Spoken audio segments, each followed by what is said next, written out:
Sa kasalukuyan ay patuloy na umiiral itong hanging habagat sa may kanlurang bahagi ng Northern at Central Luzon, bagamat mahina po yung epekto ng habagat sa ngayon, kaya naman inaasahan natin na sa buong maghapon ay magiging maliwalas naman yung panahon at may mga pulupulong mga pag-ulan, pagkidlat at pagkulog lamang na mararanasan sa iba't ibang bahagi ng ating bansa. Samantalang sa ngayon ay meron tayong nakikitang clear area dito sa may silangang bahagi ng Southern Luzon. Ito po ay isang high pressure area kung saan yung hangin po ay papalubog at napipigilan po nito yung mga convective o yung mga nagtataasang mga kaulapan. Kaya naman sa area na ito ay halos walang mga pag-ulan at inaasahan din natin na possible yung mainit na panahon, especially dito sa may Bicol region at sa may Eastern Visayas ngayong araw. At sa labas naman ng ating PAR ay meron tayong minomonitor na cloud clusters at ito po sa ngayon ay mababa po yung tsansa na maging isang bagyo within the next 24 to 48 hours. Ngunit patuloy po natin itong imomonitor sa mga susunod pang mga araw. At para naman sa magiging lagay ng panahon ngayong araw dito sa Kalakhang, Luzon, inaasahan pa rin natin ang magiging maliwalas yung panahon, may kainitan pa rin sa tanghali at sa hapon, at may mga tsansa rin ng mga pag-ulan, pagkidlat at pagkulog, pagdating naman ng hapon at ng gabi dulot naman ng mga localized thunderstorms. Agwat ng temperatura sa may Lawag nasa 25 to 33 degrees Celsius. Sa may Metro Manila at sa may Tuguegarao, nasa 24 to 33 degrees Celsius.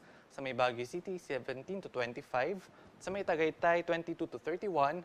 At dito naman sa may Legazpi, nasa 25 to 34 degrees Celsius. At sa Kalayaan Islands at sa Puerto Princesa, ang agwat ng temperatura ay nasa 25 to 32 degrees Celsius. At para naman sa magiging lagay ng panahon dito sa Kalakhang, Visayas at Mindanao, generally fair weather conditions din ang mararanasan sa buong maghapon at may mga tsansa lamang ng mga afternoon rain showers and thunderstorms.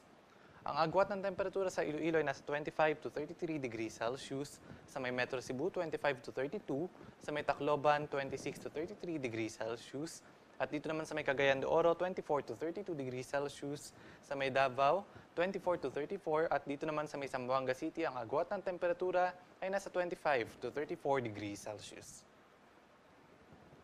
At para naman sa kalagayan ng ating karagatan, sa ngayon ay wala tayong nakataas na gale warning sa namambaybayin ng ating bansa, malaya pa rin makakapalaot yung ating mga kababayang mangingisda, at may maliliit na sasakyang pandagat. Banayad hanggang sa katamtaman lamang ng mga pag-alon ang mararanasan sa lahat ng baybayin ng ating bansa.